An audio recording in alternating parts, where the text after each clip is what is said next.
Good afternoon students. हम पढ़ रहे हैं क्लास सेवन्थ मैथ के chapter number 5 lines and angle को।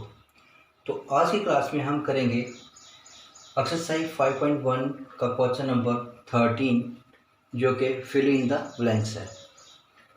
तो students fill in the blanks question number 13 में हमें जो पहला पार्ट है इसमें यह है, if the two angles are complementary then the sum of their measure is. कहता है कि अगर दो हमारे पास एंगल कम्प्लीमेंट्री एंगल हैं तो उनका जो सम होगा वो क्या होगा। यानी कि दो एंगल, उन दो एंगल को हम कम्प्लीमेंट्री कहेंगे और उन दो एंगल का सम होगा क्या होगा। तो हमने पैसे पढ़ा था sum of two angle is equal to of 90 degree, तो उन्हें हम क्या बोलते हैं, कम्प्लीमेंट्री एंगल। यानी कि उन दो एंगल का जो सम होगा वो क्या होगा, 90 डिग्री होगा। और जब भी दो एंगल्स का सम 90 डिग्री होता है तो उन एंगल्स को हम बोलते हैं कम्प्लीमेंट्री।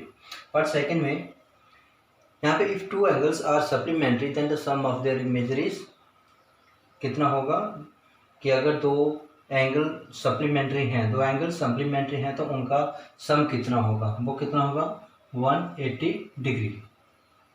हमने पढ़ा था सप्लीमेंट्री एंगल्स क्या होते हैं, the sum of two angles measure is 180 degree. अगर दो एंगल्स का सम जो है वो 180 डिग्री होगा उसे हम सप्लीमेंट्री कहते हैं।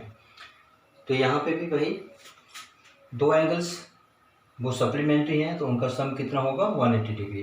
Part third, two angles performing a linear pair. दो एंगल जो लीनियर पेयर को परफॉर्म कर रहे हैं उसे हम क्या बोलेंगे।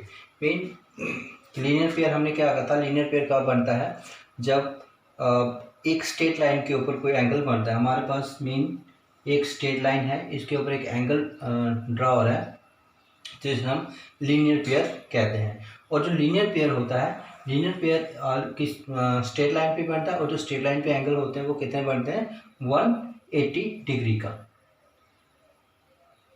लीनियर पेयर कितना होगा यहाँ पे 180 डिग्री, क्योंकि लीनियर पेयर में जो स्ट्रेट लाइन पे बनता है वो स्ट्रेट लाइन पे कितने डिग्री का एंगल होता है 180 डिग्री का। तो ये कौन सा होगा, जब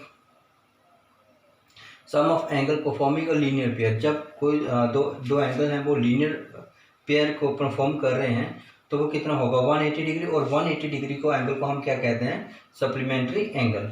जैसे मैंने आपको बताया, लाइन स्ट्रेट लाइन आ रही है, स्ट्रेट लाइन के ऊपर जो है वो स्ट्रेट लाइन को ही हम लीनियर पेयर बोलते हैं। और लीनियर पेयर स्ट्रेट लाइन पे होता है और स्ट्रेट लाइन पे जो एंगल बनते हैं वो क्या होते हैं 180 डिग्री। और 180 डिग्री के एंगल को हम क्या बोलते हैं, सप्लीमेंट्री एंगल। तो यहाँ पे क्या आएगा हमारे पास सप्लीमेंट्री।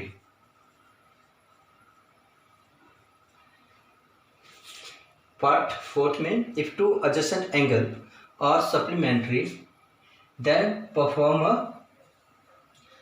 अगर दो एंगल जो हैं वो एडजेसेंट एंगल जो है वो सप्लीमेंट्री हैं तो उसको क्या परफॉर्म करेंगे, हम यहाँ पे देखते हैं एग्जांपल। एडजेसेंट एंगल्स क्या होते हैं, जो एक ही पॉइंट के ऊपर, कॉमन पॉइंट के ऊपर बनते हैं, उन्हें हम एडजेसेंट एंगल कहते हैं। और कॉमन आर्म भी होती है उनमें। तो जो हमारे पास टू एडजेसेंट एंगल्स हैं वो सप्लीमेंट्री होंगे। दो एडजेसेंट एंगल हमारे पास सप्लीमेंट्री हैं तो उन्हें हम क्या करेंगे, यानी कि जो हमारे पास सप्लीमेंट्री एंगल्स होंगे वो हमारे स्ट्रेट लाइन पे आएंगे। और स्ट्रेट लाइन को जिसे हम सप्लीमेंट्री बोलते हैं, तो सप्लीमेंट्री जो होते हैं तो वो किस लाइन पे आते हैं हमारे पास, लीनियर पेयर की फॉर्म में।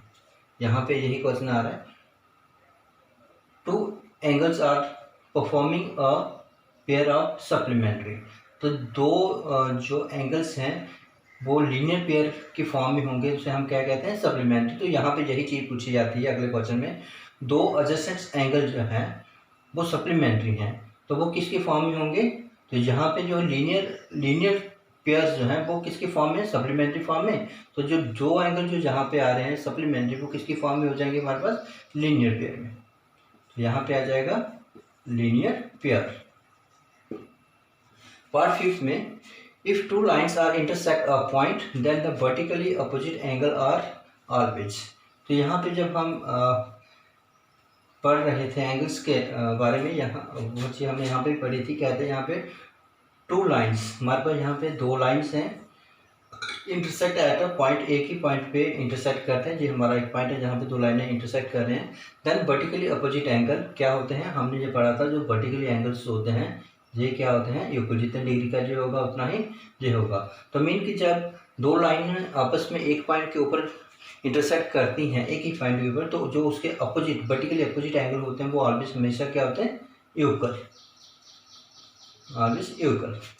पार्ट 6 में if two lines intersect at a point, same question है, अगर दो लाइनें जो हैं एक ही पॉइंट के ऊपर आपस में इंटरसेक्ट कर रही हैं, यहाँ पे point O, if two lines are intersect at a point and if one pair of vertically opposite angle are acute, कहते हैं कि अगर जो एक पेयर होगा, मान लो कि ये हमारे पास एक पेयर है, ये vertically opposite angle are acute, और ये एक्यूट है, then the other pair vertically opposite are क्या, और जो दूसरा होगा, जे वाला पेयर जो होगा, जे क्या होगा, तो हमें इसको निकालना है। हम एक छोटी सी और एग्जांपल देखते हैं। मान लो कि ये हमारे पास एक पेयर एंगल बन रहा है यहाँ पे। अब जो स्ट्रेट लाइन पे है, स्ट्रेट लाइन पे कितना होगा, 180 डिग्री का, तो जो 180 डिग्री का होता है, 180 डिग्री एंगल जब भी परफॉर्म होते हैं वो दोनों 90 डिग्री के होते हैं, तभी जाके 180 डिग्री होता है। तो ये क्वेश्चन पूछता है कि अगर यहाँ पे दो एक ही पॉइंट के ऊपर दो लाइनें इंटरसेक्ट कर रहे हैं और एक पेयर जो होगा वो वर्टिकली एक्यूट होगा, तो मान लो कि यहाँ पे 180 का है, तो एक एंगल हमारे पास जो है वो एक्यूट है, यानी कि 90 डिग्री से छोटा है। तो 180 का परफॉर्म करने के लिए दूसरा एंगल जो होगा वो कितना होगा, ऑब्वियसली 180 एक एक्यूट है, 90 से छोटा है, तो दूसरा 90 से बड़ा ही होगा, तभी जाके 180 का बनेगा, ठीक है, क्योंकि दो 90 डिग्री के होंगे तभी जाकर जो है वो 180 डिग्री का परफॉर्म कर सकते हैं। तो अगर एक एंगल जो है वो 90 डिग्री से छोटा है, मान लो कि ये 89 का एक है, तो ऑब्वियसली इनके 90 डिग्री का होगा तो 180 का तो परफॉर्म नहीं होगा, तो यहाँ पे जो दूसरा होगा वो 90 डिग्री से बड़ा ही होगा, चाहे वो 91 का ही होगा बट 90 से बड़ा होगा। तो मीन यहाँ पे निकलता है कि अगर एक एंगल जो हो एक्यूट है, 90 डिग्री से छोटा है, तो वो दूसरा एंगल 90 डिग्री से बड़ा होगा, यानी कि ऑब्ट्यूज होगा। तो यहाँ पे वही चीज़ आती है कि two lines intersect at a point if one pair of vertically opposite angle are acute, अगर वर्टिकली एंगल एक एक्यूट है तो दूसरा क्या होगा, वो ऑब्ट्यूज होगा, दूसरा एंगल जो है वो बड़ा होगा, 90 डिग्री से बड़ा ही होगा, तभी जाकर वो परफॉर्म होगा, ठीक है। तो हम यहाँ पे एग्जांपल भी इसके क्लियरली देख लेते हैं। टू लाइंस जो आपस में इंटरसेक्ट कर रही हैं, तो ये इसके अपोजिट एंगल हैं। अगर हमने कहा कि ये एंगल जो है वर्टिकली एक्यूट हैं, वर्टिकली एक्यूट्स हैं ये वाले, तो अपोजिट एंगल्स क्या होंगे, वो ऑब्ट्यूज होंगे, यानी 90 डिग्री से बड़े होंगे, तभी जाकर वो हमारा 180 डिग्री का बनेगा। तो स्टूडेंट्स, आज के क्लास में हमने क्वेश्चन नंबर 13 पढ़ा, फिलिंग द ब्लैंक्स। तो अगली क्लास में और क्वेश्चंस के साथ, तब तक के लिए thank you and take care.